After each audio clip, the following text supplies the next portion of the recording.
What's going on, everybody? Jeff Beck here with another heavy review. Got a pretty special review for you guys tonight. This is my 100th review on YouTube. Pretty excited about it, so I thought to celebrate I would crack open a special beer. This is the Founder's Curmudgeon's Better Half. It says old ale brewed with molasses and aged in maple syrup bourbon barrels. So basically, the story with this one is that it used to be a draft only release at their brewery, and it was called Kaiser Curmudgeon, which is basically their old ale, Curmudgeon old ale, that they brewed with molasses and they aged in bourbon barrels that had previously aged maple syrup from Michigan. It's the same bourbon barrels that they used or the same kind of bourbon barrels that they used for CBS. And it said something like it's aged for like 254 days. So this is the third release in the Founders Backstage series. It was Blushing Monk, CBS, Curmudgeon's Better Half, and then most recently Frangelic Mountain Brown. So this is just a way of them to be able to get their normally brew pub only releases out to the masses. This one came out in February, so it's been out for about 6 months now. Or it came out 6 months ago. Good luck finding it now if you can, but highly doubt it. But I'm really excited about this one. I'm not going to talk anymore, and I'm just going to go ahead and get into it. This one's got a normal Founder's cap.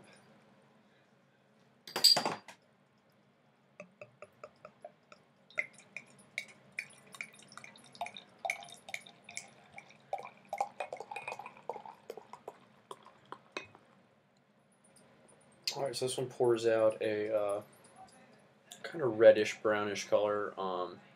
Pretty typical for red ales. Kind of looks like our old ales. Kind of looks like a barley wine.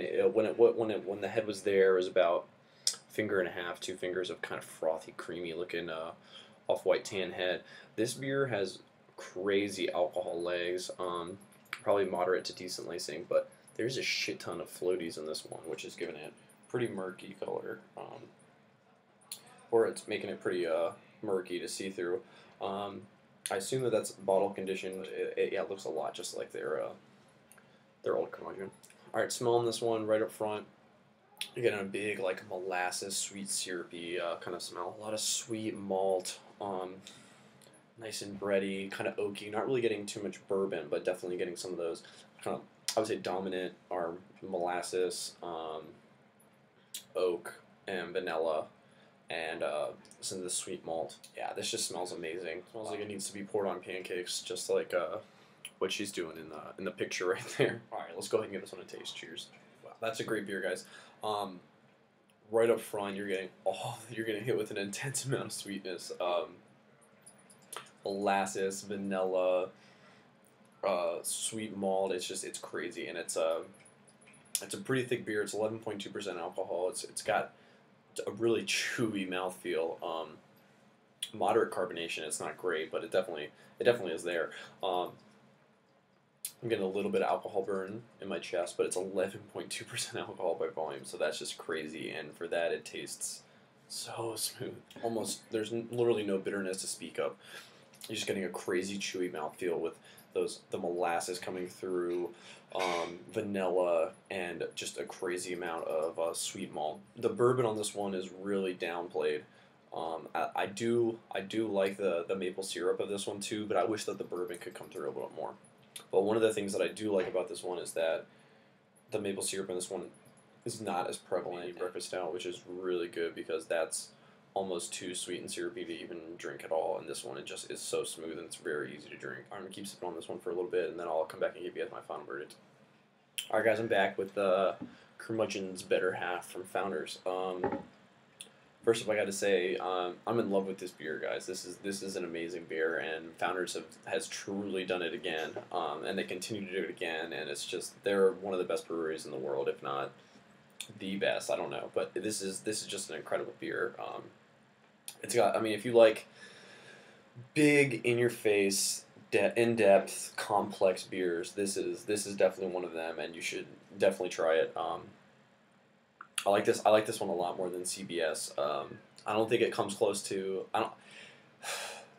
This one and KBS are probably my favorite beers that they make.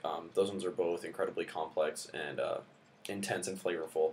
CBS is a little bit too sweet for me, and it just is kind of not.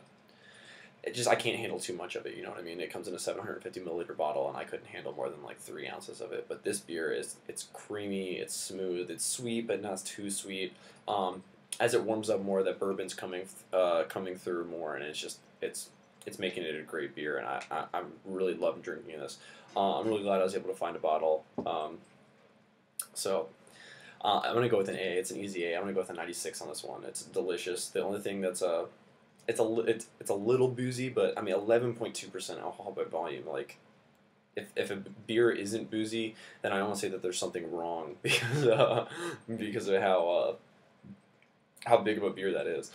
But this is such a good beer, and so I just want to say thanks to everybody who's been watching me for the past 100 episodes, or I guess you call them episodes, just beer reviews in general.